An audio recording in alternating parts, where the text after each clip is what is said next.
ఉమ్మడి నెల్లూరు జిల్లా కోట గ్రామంలో ఏఆర్డి అనే ఎన్జిఓ సంస్థ ద్వారా ఏర్పాటు చేసిన interface meeting with coastal communities and mining workers కార్యక్రమంలో గూడూరు శాసనసభ్యులు పాసీం సునీల్ కుమార్ తో కలిసి environment management corporation chairman Polamreddy Dinesh Reddy పాల్గొన్నారు.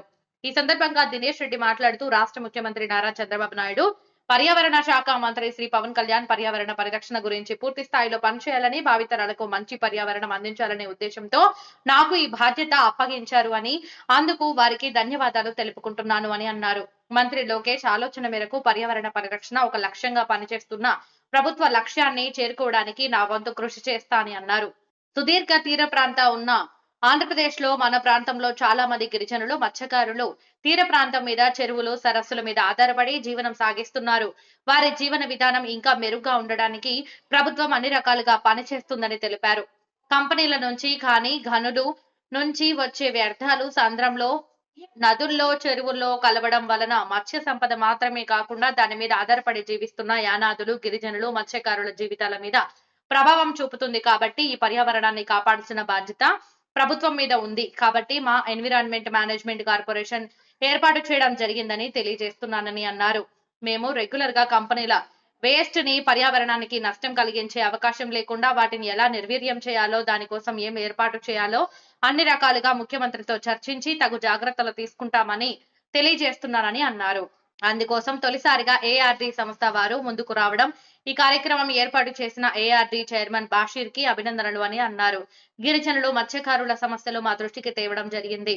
అన్ని రకాలుగా మీకు సహకరిస్తాను అని తెలియజేశారు. గిరిజనుల జీవనోపాధికి నష్టం జరగకుండా తీసుకోవాల్సిన విధానాలు ముఖ్యమంత్రితో చర్చించి ఉప ముఖ్యమంత్రి పవన్ కళ్యాణ్ దృష్టికి తీసుకుపోయి సమస్యలు పరిష్కరిస్తామని తెలిపారు.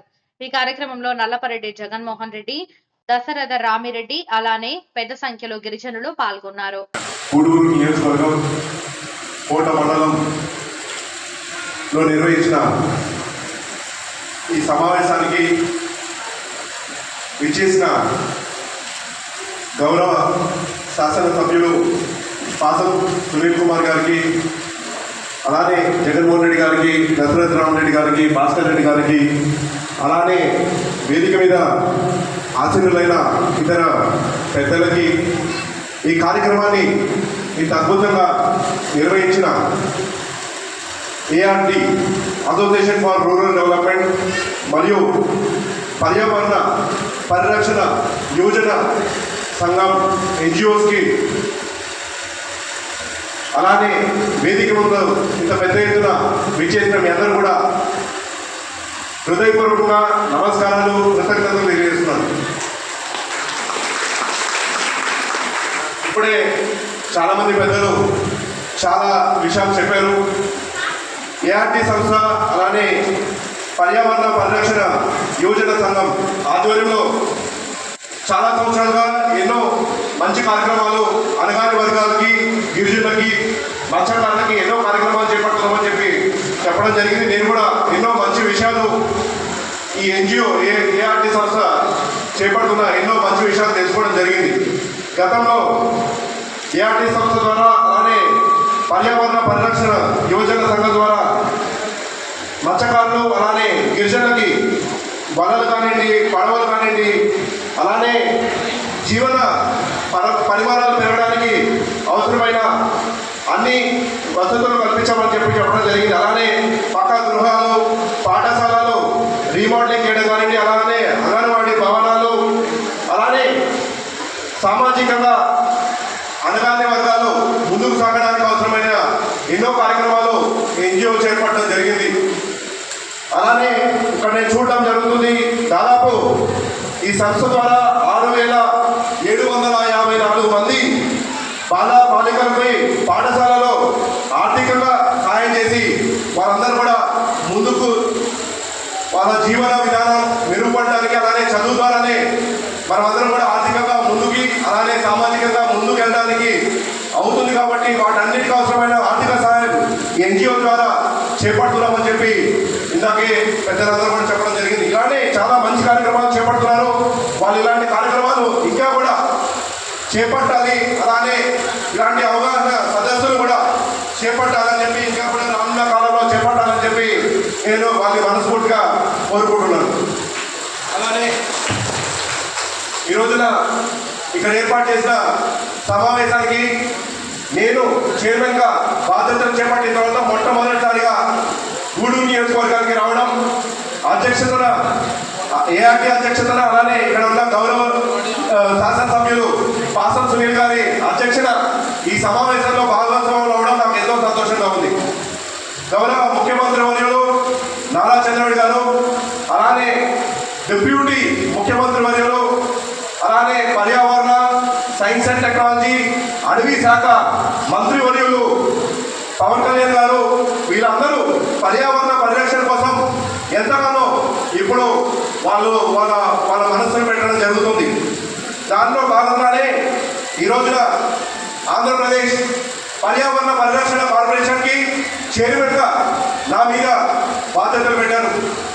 యువ నాయకులు, యువగలం అధినేత మా అన్నగారైన నారా లోకేష్ గారు, మంత్రివర్యులు, ఆయన కూడా పర్యావరణ పరిరక్షణ కోసం ఒక ప్రత్యేకమైన ప్రణాళికను రూపొందించి ఆ లక్ష్య సాధన కోసం ఎటువంటి సాయం కావాలన్నా సహాయానికి నేను అందిస్తానని చెప్పి నన్ను ప్రోత్సహిస్తూ చైర్మన్గా నా పేరుని ప్రపోజ్ చేసి చైర్మన్గా నాకు అవకాశం కల్పించినందుకు ఆయన కూడా ప్రత్యేకంగా నేను కృతజ్ఞతలు తెలుపుకున్నాను. ఏ లక్ష్యంతో అయితే ముఖ్యమంత్రి వర్యులు నారా చంద్రబాబు గారు, అలానే ముఖ్యమంత్రి వర్యులైన పవన్ కళ్యాణ్ గారు, మంత్రి వర్యులైన నారా లోకేష్ గారు ఏ లక్ష్యంతో అయితే నాకు ఈ బాధ్యతను అప్పచెప్పారో ఖచ్చితంగా ఆ బాధ్యతని నిర్వహిస్తానని చెప్పి ఈ సభాముఖంగా నేను తెలియజేస్తున్నాను.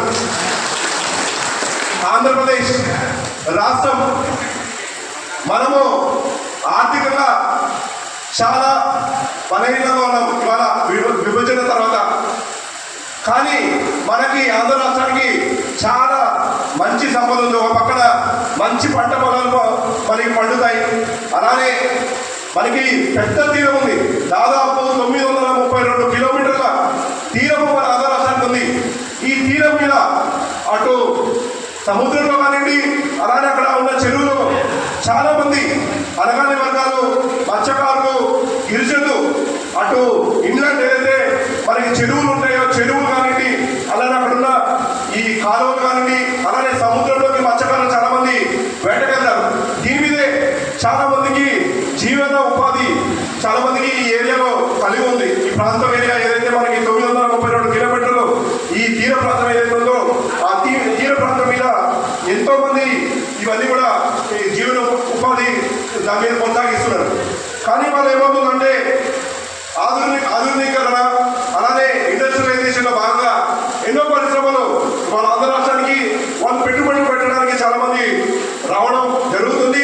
దానివల్ల ఉపాధి అవకాశాలు కూడా చాలా మంది యువతకి పెరుగుతుంది. ఖచ్చితంగా రానున్న 5 ఏళ్లలో నారా లోకేష్ గారు ఏదైతే ప్రామిస్ చేశారో 20 లక్షల ఉద్యోగ కల్పన లక్షణగా ఈ కూటమి ప్రభుత్వం పనిచేస్తుందని చెప్పడంలో నాకు ఎటువంటి సందేహం లేదు. ఇప్పటికే చూసాం చాలా కంపెనీలు ఎంఓఏ చేసుకుంటూ ఆంధ్ర రాష్ట్రంలో పెట్టుబడి పెట్టాలి.